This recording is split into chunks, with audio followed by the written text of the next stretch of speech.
أعوذ بالله من الشيطان الرجيم أعوذ بالله من الشيطان الرجيم من يشفع من يشفع মান মানে যে ইয়াশফা يشفع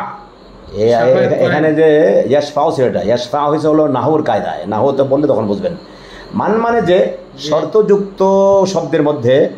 মুদরের শেষে সুকুন হয় কথা বলছেন তো এটা এটা আনলান কায়দান লাগবে না লাম লাম্মা লামুল আমর লাগবে না এটা নাহউর কায়দার মধ্যে শর্তযুক্ত বা বাকি যদি মুদরে হয় এটা শেষে সুকুন হয় তাহলে মুদরে হয়েছে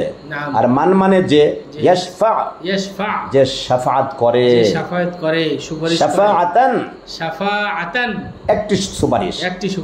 হাসানাতান হাসানাতান হাসানাতান আর কি পরে হ্যাঁ হাসানাতান মানে কোনো ভালো একটি ভালো শাফাআতান হাসানাত মানে হলো একটি ভালো সুপারিশ যে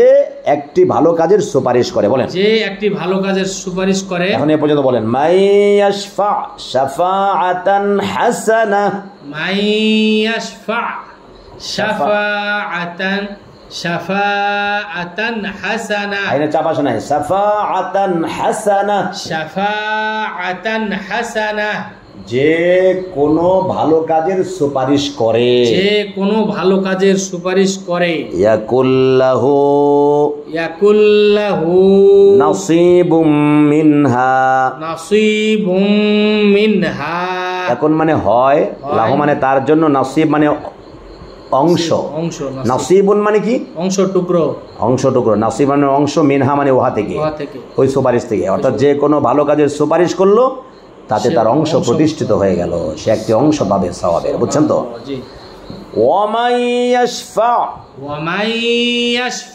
আর যে সুপারিশ করে শাফাআতান সাইয়্যিআহ শাফাআতান আইনে চাপ বোঝায় শাফাআতান সাইয়্যিআহ কোনো মন্দ কাজের বুঝছেন তো নাম ইয়াকুল্লাহু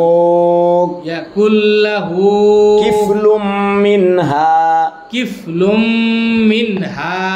কিফলুন মানে অংশ নাসিবুন মানে অংশ নাসিবুন মানে অংশ কিফলুন মানে অংশ হাযুন মানে অংশ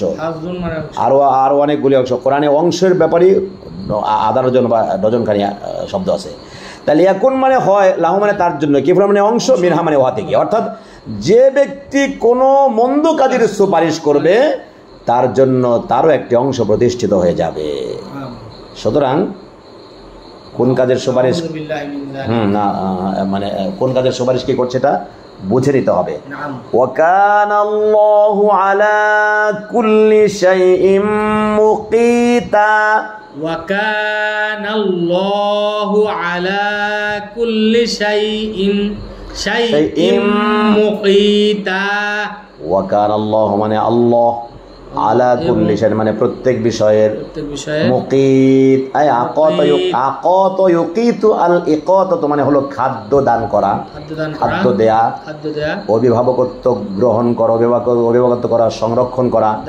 এখানে হলো সংরক্ষণ করা মুকিতুন ইসমা ফাইলের সিগা মুকিত মানে সংরক্ষণকারী বুঝছেন আর আল্লাহ সকল কাজের সংরক্ষণকারী না হেফাজতকারী